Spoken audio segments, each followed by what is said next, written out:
Assalamualaikum warahmatullahi wabarakatuh. Perkenalkan nama saya Rokayah, NIM saya 119100009.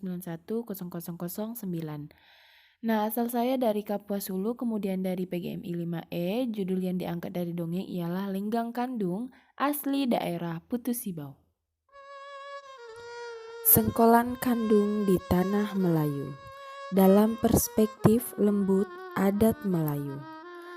Tepung tawar kisah sengkolan. Anang lupa ngadap ke ulu. Ini dia saya perkenalkan dongeng lembut adat Melayu. Daun pandan, daun selada diambil dengan pisau belati.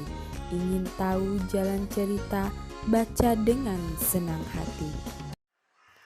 Pagi menyingsing di desa Karya Baru, Kecamatan Jongkong, Kabupaten Kapuas Hulu. Di desa itu matahari begitu kelihatan senang untuk menampakkan dirinya dengan penuh kebanggaan akan keindahannya.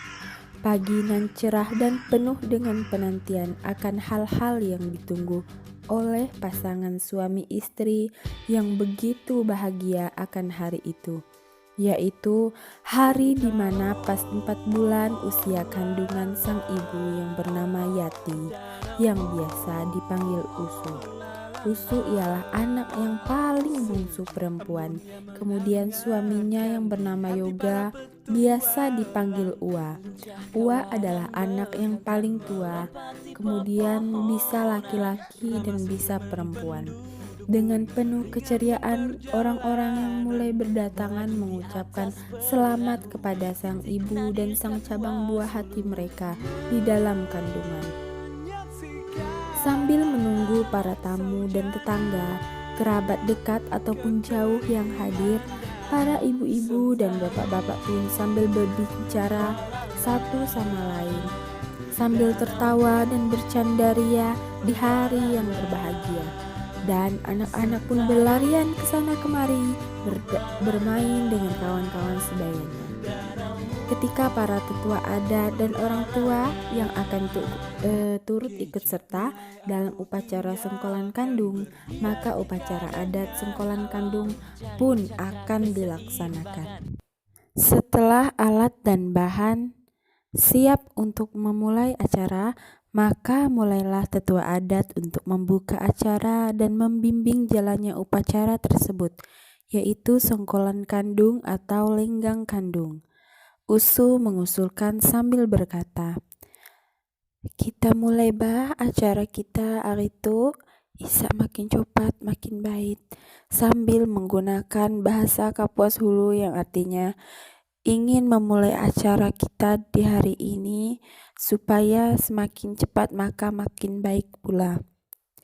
Sambut para tamu yang hadir di tempat acara tersebut sambil menyebutkan iya atau menyetujui. Maka mulailah untuk menyusun alat-alat yang diperlukan, yaitu yang pertama kain yang berisi 4 canting beras, kemudian 4 lembar kain. Setelah itu Usu dan Ua disuruh untuk duduk di kain yang telah dihamparkan. Dilaksanakanlah proses awal linggang kandung itu dengan tepung tawar, dengan memilih 4 orang laki-laki dan 4 orang perempuan yang usianya sudah tua untuk melaksanakan proses tepung tawar. Proses tepung tawar ini pun dilantunkan selawat atas Nabi Muhammad SAW. Kemudian dimulai dengan 1 orang untuk melaksanakan proses tepung tawar. Pertama yang mereka lakukan adalah menaburkan beras kuning yang telah disediakan kepada wanita yang hamil dan suaminya. Kemudian dilanjutkan dengan menyapukan daun cabang juaran pada istri dan suaminya itu. Setelah itu si istri mengambil sikin atau pisau kecil atau gunting yang akan diletakkan di atas kening dan ke mulut istri maupun suaminya itu. Setelah itu dilanjutkan mengambil telur ayam, kampung atau telur ayam hilir yang kemudian diletakkan di atas perut wanita hamil tadi. Setelah semua proses itu dilanjutkan dengan proses yang paling inti, yaitu proses linggang kandung. Wanita yang hamil tadi itu disuruh untuk berbaring di atas kain yang telah dipersiapkan.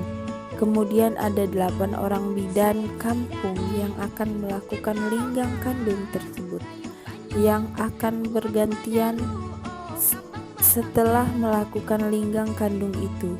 Dalam proses tersebut 2 orang bidan kampung yang mengayun-ayunkan si ibu hamil.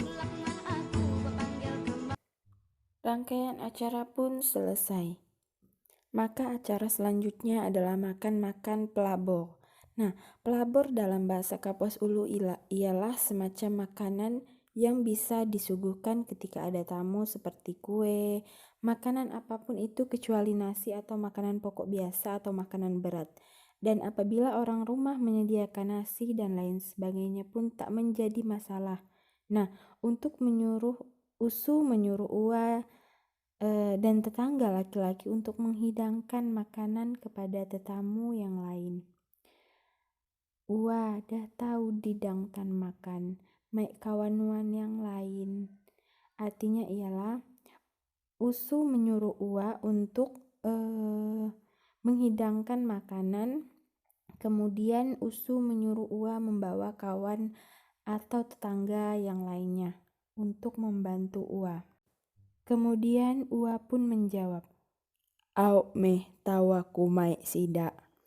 Artinya ialah, baik, saya akan membawa kawan-kawan saya. Nah, kemudian ke dapurlah mereka semua mengambil makanan yang ada di piring, kemudian diletakkan di atas ceper, kemudian dibawa ke depan untuk para tamu. Dalam perjalanan keluar, Uwa tiba-tiba terjatuh karena tersandung, dan tiba-tiba makanan yang dibawanya pun terjatuh, tumpah dengan spontan. Tamu-tamu yang ada di sana melihatnya karena suara barang yang terjatuh. Dengan sigap kawan-kawan dan lain menolong dan membersihkan makanan yang tumpah dan berhamburan. Dan untung tidak terkena tamu. Kemudian Usu langsung membersihkan barang-barang yang jatuh dan sigap untuk merapikan barang yang berserakan. Kemudian apabila acara semua telah selesai, maka yang terakhir adalah pembacaan doa selamat, kemudian doa tolak bala. Dan mulailah para tamu undangan pulang sambil berpamitan kepada Uwa dan Usu. Maka berakhirlah acara di rumah Uwa dan Usu dalam upacara sengkolan kandung.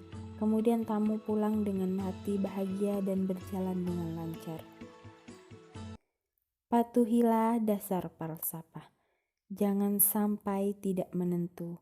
Mungkin sekian paparan kisah. Wassalamualaikum warahmatullahi wabarakatuh.